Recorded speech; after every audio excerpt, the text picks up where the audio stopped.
Welcome right back here on the Voice of Nature, still with the ambassador for nature. Beloved creations, perfect peace to us as always.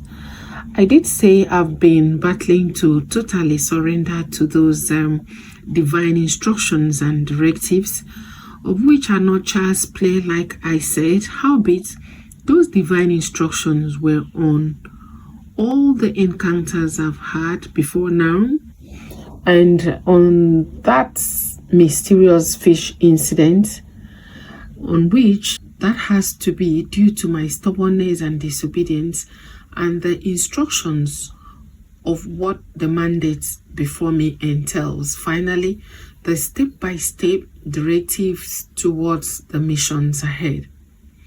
Christians, let's see a close example of such directive and mission here. I was asked to go to a certain village for the preservation and protection of an indigenous craftsmanship, pottery in particular. These people that uses clay to mold pots and other local utensils.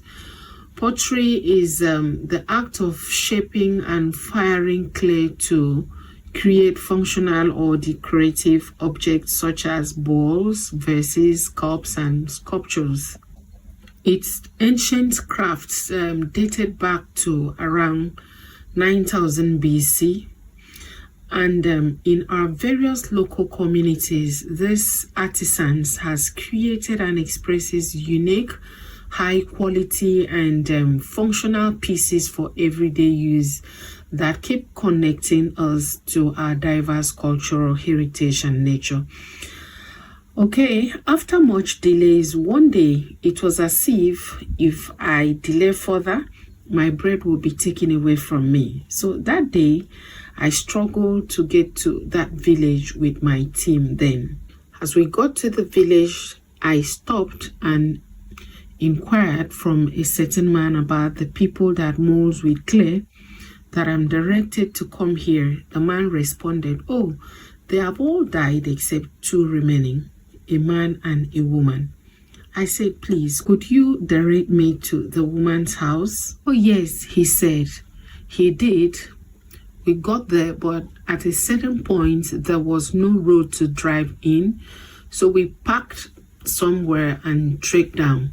On reaching the woman's house, the place was so dry, we met a young lady behind the road close to the woman's house who said that the woman isn't around, that she is not sure, that we have to come back later. Creations, we left back to where the car was parked.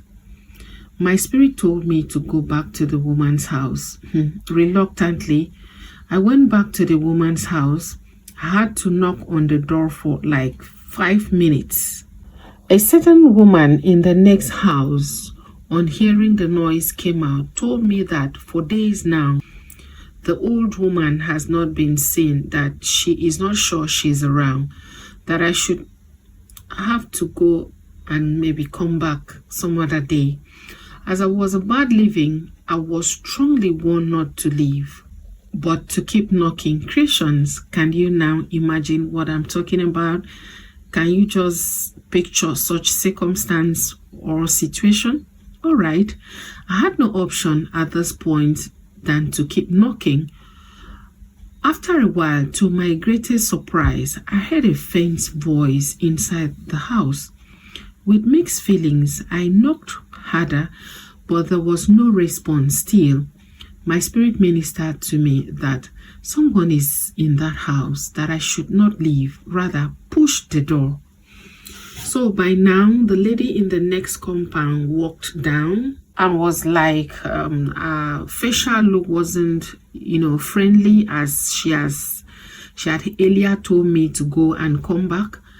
I didn't want her to obstruct that instruction, so I quickly pushed the door open. Lo and behold, an old woman was lying on torn cement back on the bare floor, so thin and completely weak, almost dead. Christians, permit me to check back the outer wall, returning shortly to continue the story. Meanwhile, to all positive spirits who still surely believe that With true and practical love, concern, and support for one another and nature in general, this earth will be a better place for all of us, all creations.